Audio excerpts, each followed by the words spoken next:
livro de Colossenses, o capítulo número 3. Amém? Assim diz a palavra do Senhor de Colossenses, capítulo de número 3. Portanto, se fostes ressuscitados juntamente, buscai as coisas lá do alto, assentando à direita de Deus. Pensai coisas lá do alto, não as que são daqui da terra, porque morrestes, e a vossa vida está oculta juntamente com Cristo em Deus.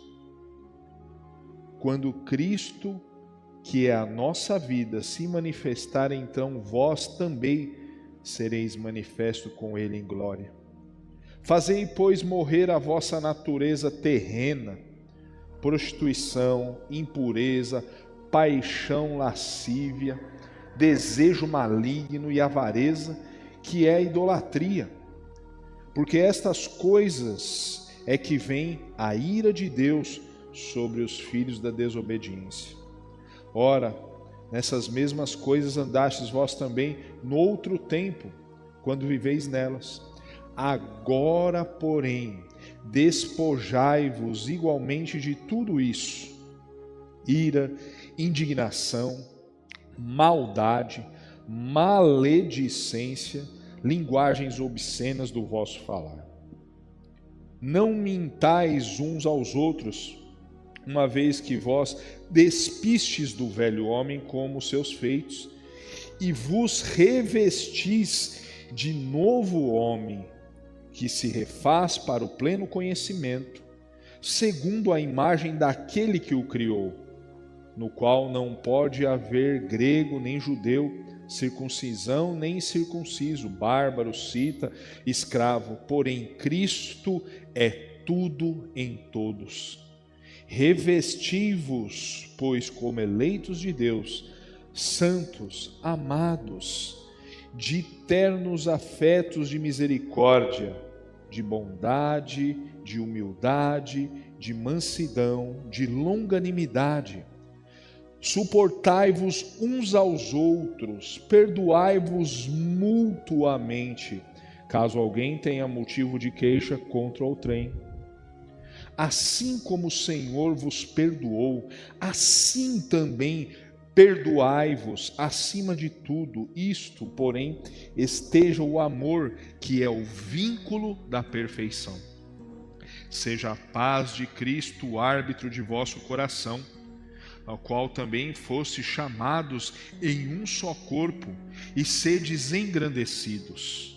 Habite ricamente em vós a palavra de Cristo, instruindo-vos, aconselhai-vos mutuamente em toda sabedoria, louvando a Deus com salmos, hinos e cânticos espirituais, com gratidão em vossos corações, e em tudo o que fizestes, seja em palavra, seja em ação, fazei-o em nome do Senhor Jesus, dando por ele graças a Deus o Pai.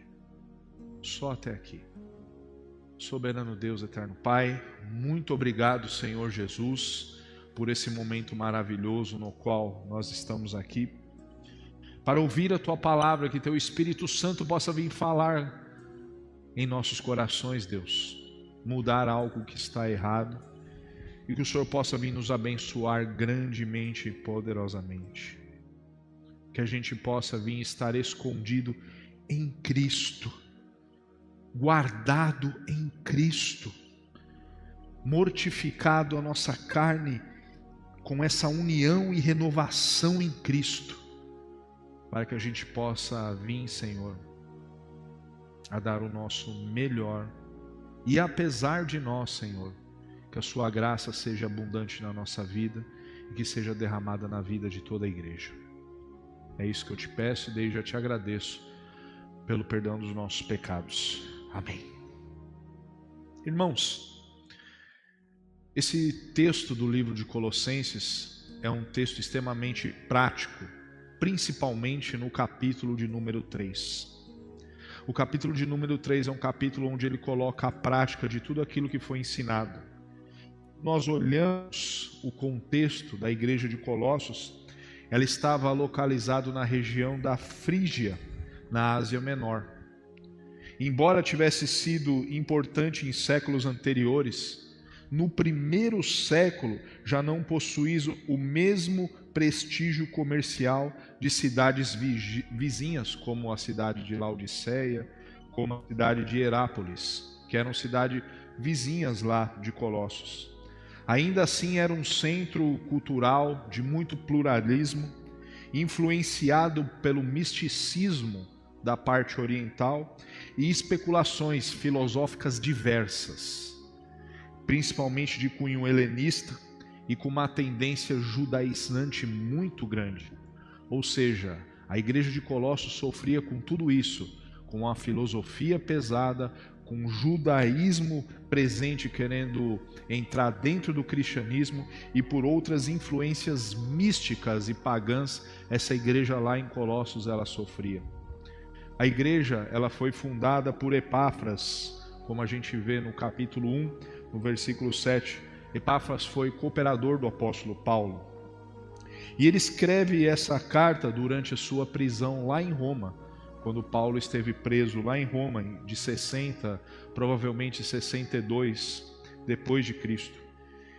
O apóstolo Paulo estava preocupado extremamente com as heresias que iam diminuindo a suficiência de Cristo, promovendo ascetismo, promovendo culto aos anjos, promovendo outros tipos de idolatrias e promovendo observâncias nas cerimônias do culto, onde o cerimonial se transformava mais importante do que o próprio culto em si.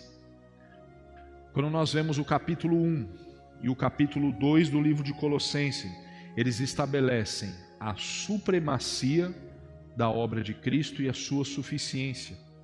E o capítulo 3 ele vem inaugurar a seção prática da epístola, dessa epístola paulina. Aqui encontramos a ética que flui de uma cristologia boa, perfeita. Uma ética que flui justamente do próprio Cristo em si. E uma prática que nos leva a fazer com que a igreja cresça em graça e em conhecimento e que a igreja amadureça em si, tirando mesquinhez, porfiaria, discussão, intrigas entre os irmãos. Esse capítulo 3 é o capítulo prático de toda essa epístola. Quando a gente vem e começa a reconhecer o imperativo, sempre procede do indicativo. Qual que é o indicativo daqui, Ricardo? O indicativo é a graça de Deus. Primeiro, quem nós somos em Cristo Jesus. Nós somos em Cristo Jesus e depois o que nós devemos fazer estando em Cristo Jesus. O capítulo 3 agora é a hora da aula prática. Agora é a aula que o apóstolo Paulo fala, bom, aqui vocês aprenderam tudo isso.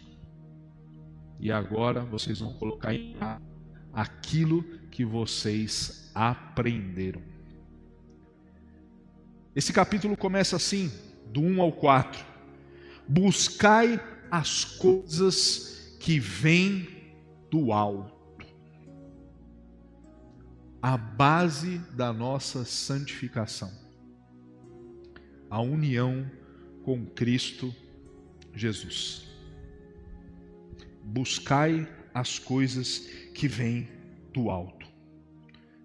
Quando o apóstolo Paulo inicia falando de maneira gloriosa, se fostes ressuscitados juntamente com Cristo.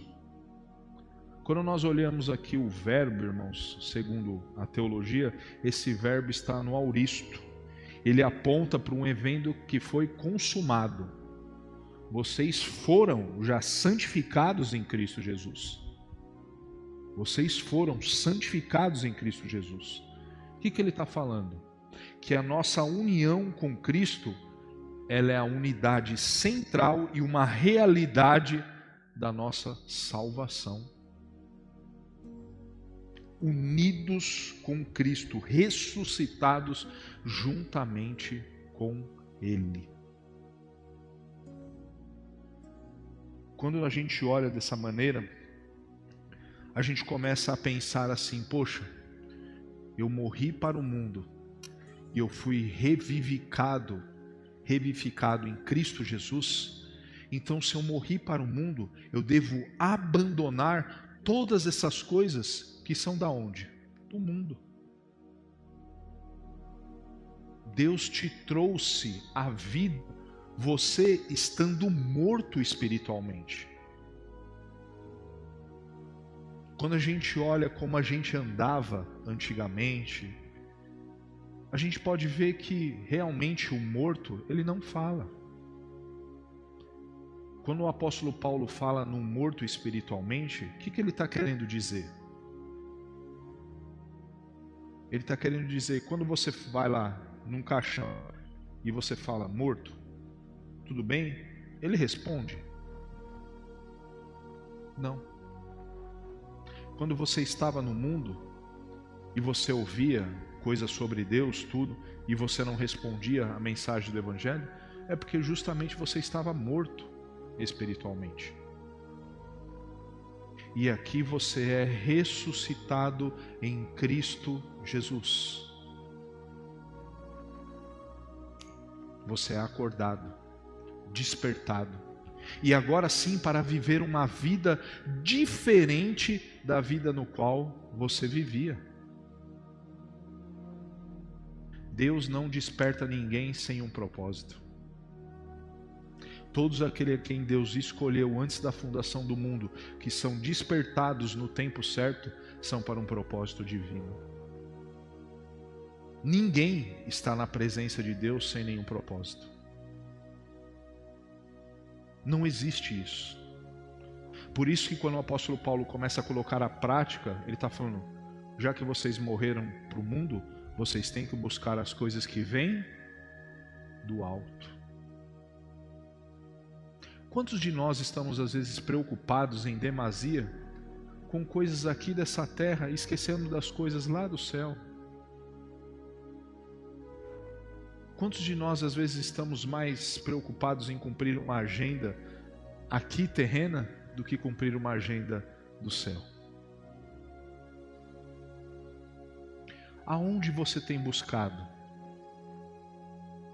O que você tem buscado? Daqui ou de lá de cima? João Calvino, ele afirma numa seguinte frase: enquanto Cristo estiver fora de nós, tudo quanto ele sofreu e fez permanece inútil a nós. Se Cristo não estiver dentro de nós, se essa união mística com Ele não acontecer, como vai acontecer a obra redentora dele na sua vida? Impossível. Para que a gente usufrua de todos esses meios da graça de Deus, Cristo tem que estar em nós. Tem que acontecer essa união do crente com Cristo. Senão toda a sua obra, sem essa união, é inútil. Não serve para nós. E a expressão pensai nas coisas lá do alto, ela envolve a sua mente e as suas afeições. A sua mente e as suas afeições. Ele não chama a gente para a gente ser alienado do mundo, mas ele reorienta o nosso coração. Há uma reorientação aonde deve estar o seu coração. Aonde deve estar dedicados os seus esforços.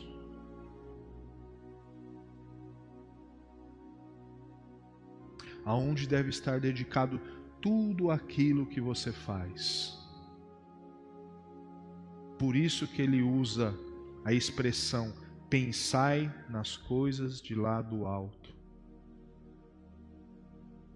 O que você tem pensado? O que tem consumido a sua mente? Será que nós estamos realmente escondidos em Cristo? Essa união mística aconteceu? Ou nós estamos pensando em inúmeras coisas? Será que a gente não tem se acomodado demais? E pensado mais no nosso conforto, no nosso bem-estar, no nosso descanso, do que realmente na obra de Cristo?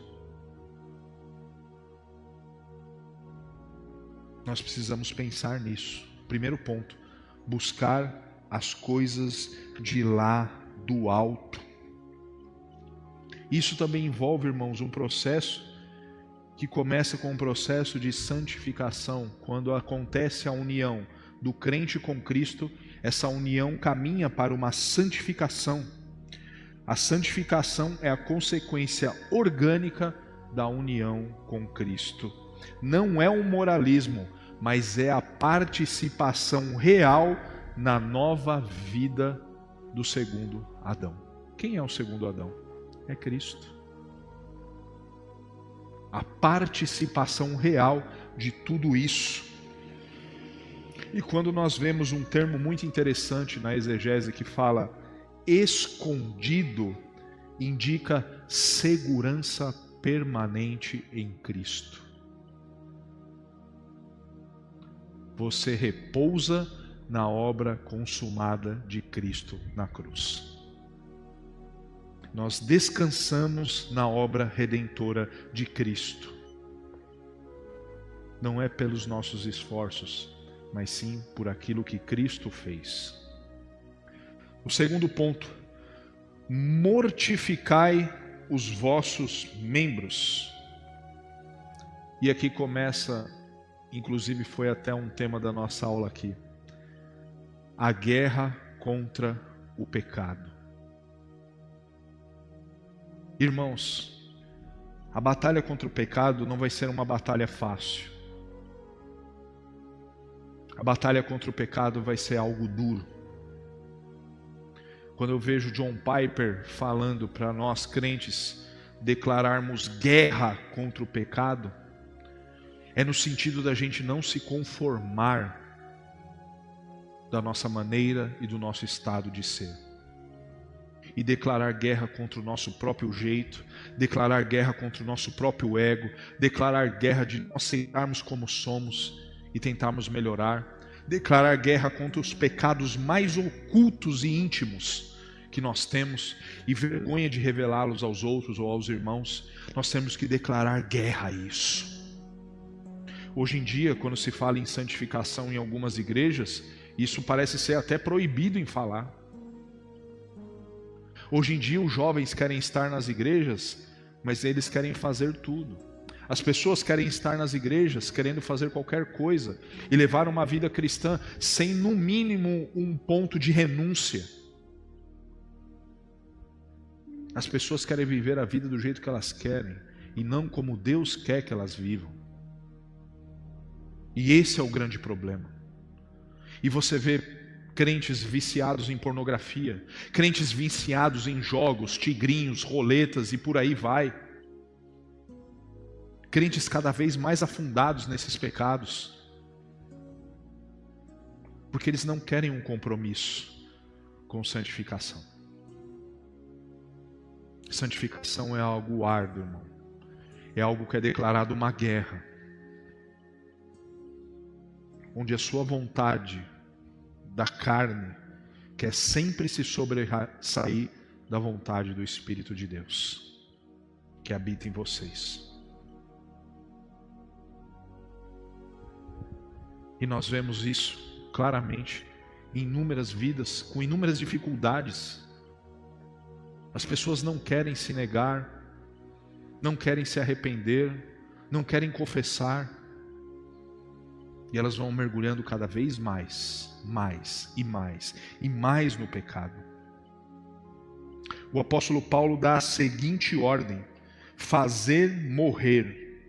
Fazer morrer. Vocês têm que matar esse desejo. Isso que consome em vocês. Matar isso. Por quê? Porque você recebeu uma nova identidade em Cristo Jesus. E você tem que mortificar o velho homem. Matar essas vontades. E esse verbo que fala fazer morrer, que significa necrosate, ele comunica uma ação decisiva e contínua no processo de santificação que envolve uma mortificação real do pecado. Matar o pecado, irmãos. Aquilo que te consome, aquilo que te destrói. John Owen, um grande teólogo do século XVI, ele fala a seguinte frase: sede matadores do pecado, ou o pecado será o vosso matador. Nós sabemos que a mortificação da nossa carne é obra do Espírito Santo, mas que isso exige uma disciplina espiritual nossa. Nós vemos crentes extremamente não disciplinados na palavra de Deus e eles sofrem as consequências por culpa deles mesmos. Culpa de não orar, culpa de não ler a palavra, culpa a se dedicar muito mais tempo a coisas inúteis e fúteis do que dedicar a coisas de Deus e a sua obra. E são crentes frustrados, crentes que ficam extremamente tristes quando acontece alguma coisa. Eles esquecem dessas coisas. Por quê? Porque eles têm perdido o seu tempo com coisas inúteis. Eu acho engraçado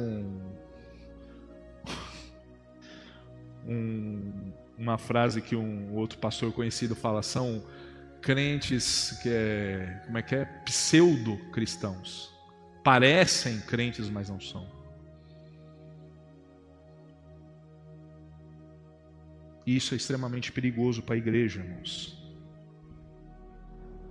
E às vezes nós vemos uma lista que o apóstolo Paulo fala de pecados ligados à imoralidade, idolatria do coração, a concupiscência, a ira. Crentes que vivem irados, eu nunca vi isso, gente. Eu nunca vi isso. Você tem que estar irado com o pecado, não com o seu próximo, o seu irmão. Você tem que estar irado com a sua atitude, não com o seu irmão.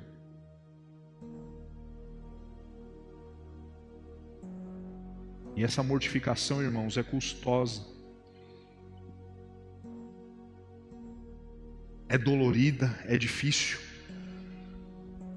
Por quê? Porque nós como seres humanos, nós acreditamos na depravação total do ser humano. Ou seja, o pecado atingiu todas as áreas do ser humano. Mentalmente, fisicamente, em tudo.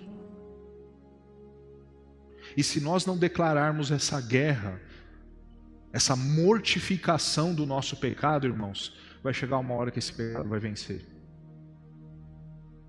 Vai chegar uma hora que esse pecado vai tomar conta de nós. Mas nós fomos lavados, remidos e escolhidos antes da fundação do mundo. E isso é algo que não cabe a nós. Se nós temos o Espírito Santo de Deus dentro de nós, nós temos que mortificar esses pecados. E quando a gente olha para os pecados, irmãos, normalmente nós temos a lista dos 10 mandamentos, né? Não matar, não roubar, não adulterar, não falar mal do próximo, não cobiçar a mulher do próximo, mas existe uma lista gigantesca de pecados, irmãos, que às vezes nós deixamos passar e fazemos vista grossa. Mortificar os nossos membros, fazer morrer, isso é uma guerra, irmãos, é uma batalha. Isso sim é uma batalha espiritual. Isso sim, irmãos, é uma batalha espiritual. Terceiro ponto, revestivos do novo homem. Revestivos do novo homem. Versículo 12. Revestivos, pois, como eleitos de Deus, santos e amados, de ternos afetos de misericórdia, bondade, humildade, mansidão e longanimidade. Suportai-vos uns aos outros. Oh, meu Deus do céu. Perdoai-vos mutuamente, caso alguém tenha motivo de queixa contra outro. Assim como o Senhor vos perdoou, assim também perdoai-vos. Acima de tudo isto, porém, esteja o amor, que é o vínculo da perfeição.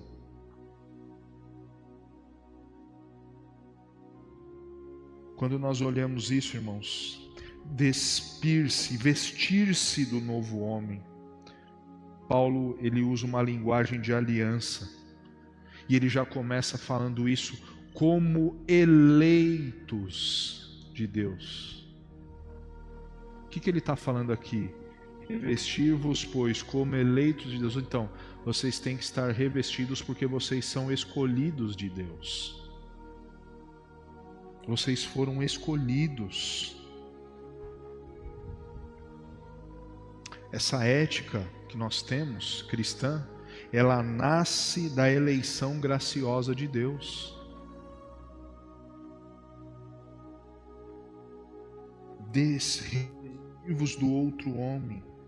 E aqui lista e reflete um caráter de Cristo.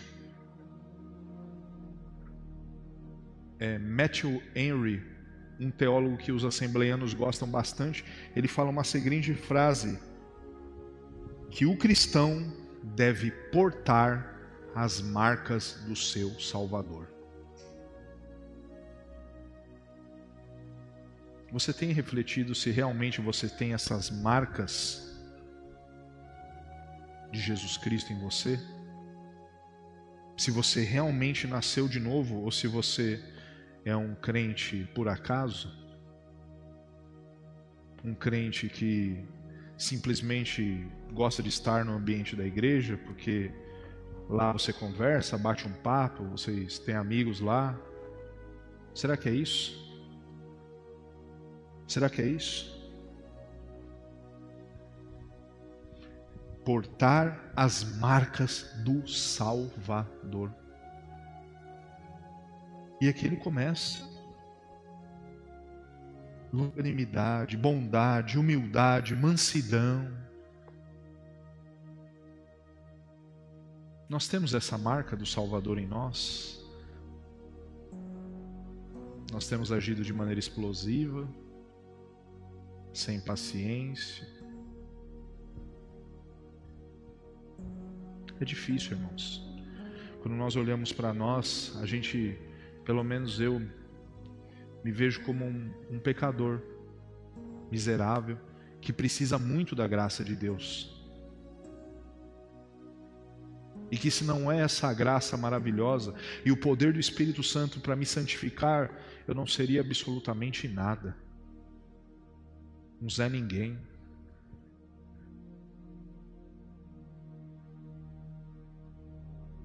E nós precisamos dessa graça, irmãos. E essa graça, justamente, ela nos dá algo que é extremamente importante na caminhada cristã. Ponha isso na sua cabeça. O amor é o vínculo da perfeição. O amor é o vínculo da perfeição. Você, como nascido de novo, uma nova criatura, um novo homem, você deve ter essa característica de amar ao seu próximo. Amar ele. A expressão que aponta a harmonia por completo. É muito fácil você cantar ou falar que você ama o seu próximo e virar as costas e começar a falar mal dele. Isso é horrível. Se não me engano, no livro de Provérbios está escrito que Deus detesta 6 coisas e a 7ª ele abomina. Que é irmãos que colocam contenda entre irmãos. E a palavra abominar é o repúdio extremo de Deus para essas coisas. Por isso que ele fala, o amor é o vínculo da perfeição. Nós temos que aprender a amar como Cristo amou. Nós temos que aprender que a paz de Cristo é que governa o nosso coração. Ela tem o trono no nosso coração. E o termo aqui sugere uma arbitragem que é soberana, que é divina. E é muito difícil, irmãos, porque quando a gente fala em santificação, o processo de santificação é você fazer com que os frutos do Espírito também sejam desenvolvidos na sua vida. A santificação não é só simplesmente a luta contra o pecado, mas o desenvolvimento desses frutos do Espírito, dessa longanimidade, dessa mansidão, desse domínio próprio seu, também faz parte. Capítulo 3 de Colossenses, irmãos, ele só pode ser compreendido, todas essas coisas, pela obra consumada de Cristo Jesus. Ele é o segundo Adão, ele é a cabeça federal do novo povo de Deus. Nossa morte para o pecado deriva da sua morte substitutiva. A nova vida flui da sua ressurreição. Se nós temos uma nova vida, irmãos, é porque Cristo ressuscitou. E isso é extremamente importante. Quando nós falamos de tudo isso, da ética cristã, isso não é uma imitação isolada, irmãos, mas é uma participação real e vital do crente. É difícil ser santo, irmãos, é difícil. Assim como nós estávamos em Adão mortos e agora nós estamos vivificados em Cristo, a justificação, ela é o fundamento da santificação. Nós somos justificados em Cristo Jesus para nós sermos santificados no Espírito Santo de Deus. Não existe justificação que nos leve à santificação sem Cristo. Nós somos justificados para sermos santos. Fomos escolhidos e chamados para sermos santos. Não para continuar com as práticas pecaminosas. Nós não buscamos mais a aceitação de Deus porque nós fomos aceitos em Cristo. Agora nós temos que ser santificados pelo poder do Espírito Santo. E isso é uma batalha que o homem coopera. Na santificação, sim. Na salvação, não. Mas na santificação, sim. E é uma batalha terrível, irmãos. E não será fácil. Você olhar para o espelho e tentar matar aquele cara que está lá no espelho.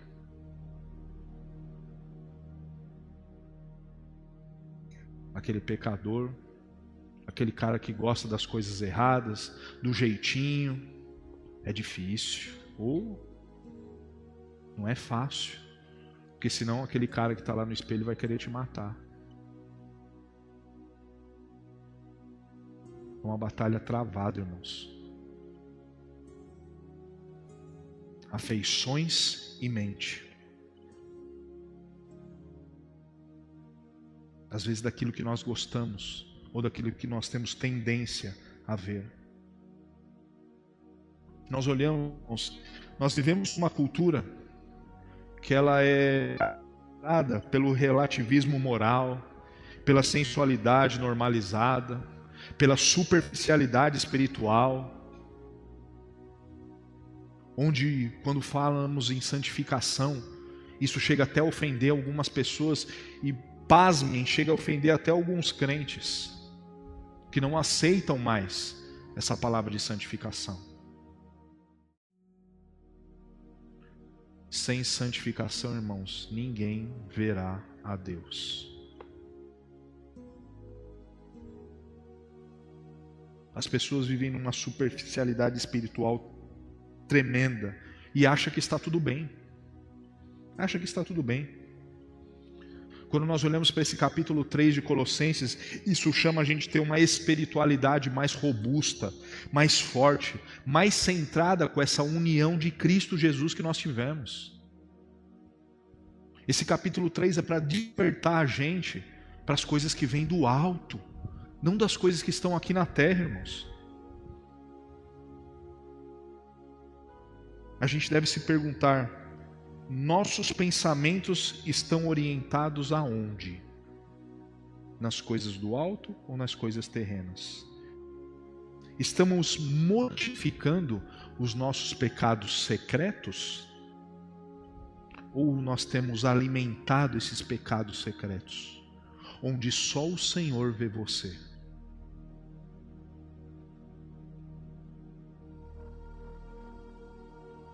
Onde naquele quarto fechado, naquele celular, onde só Deus está te vendo. Nós temos mortificado isso?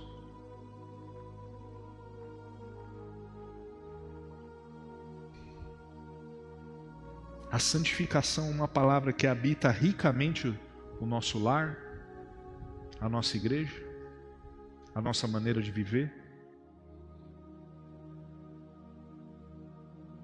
Tudo aquilo que nós somos, irmãos, família, trabalho, igreja, amigos, tudo deve refletir o que Cristo é tudo em nós.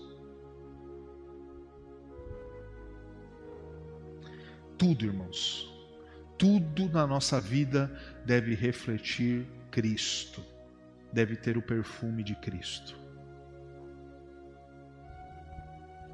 Isso é teologia prática. Santificação é teologia prática. E uma coisa que eu peço que o Senhor nos conceda a graça para nós vivermos como crentes ressuscitados em Cristo, até o dia que a nossa vida escondida será plenamente revelada na sua glória. Nós estamos escondidos em Cristo Jesus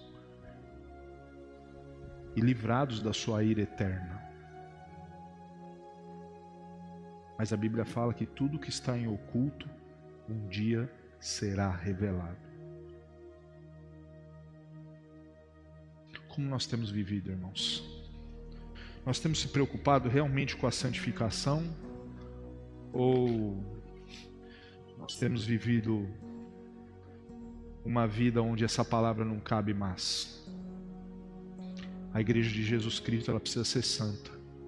E Ele vem buscar uma igreja santa, não uma meretriz.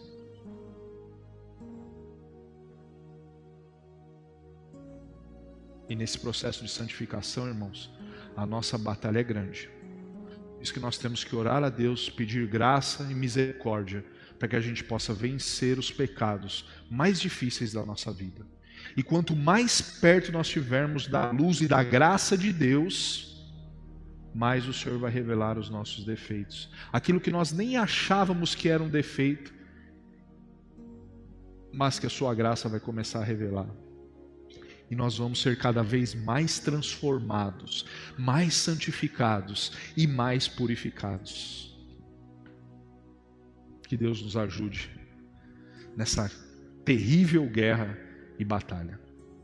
Mas nós não estamos sozinhos, irmãos. Nós temos o Espírito Santo como nosso penhor, até a vinda de Cristo. E é Ele que é o nosso santificador, que nos ajuda nessas batalhas espirituais, onde ninguém está te vendo e Ele está lá.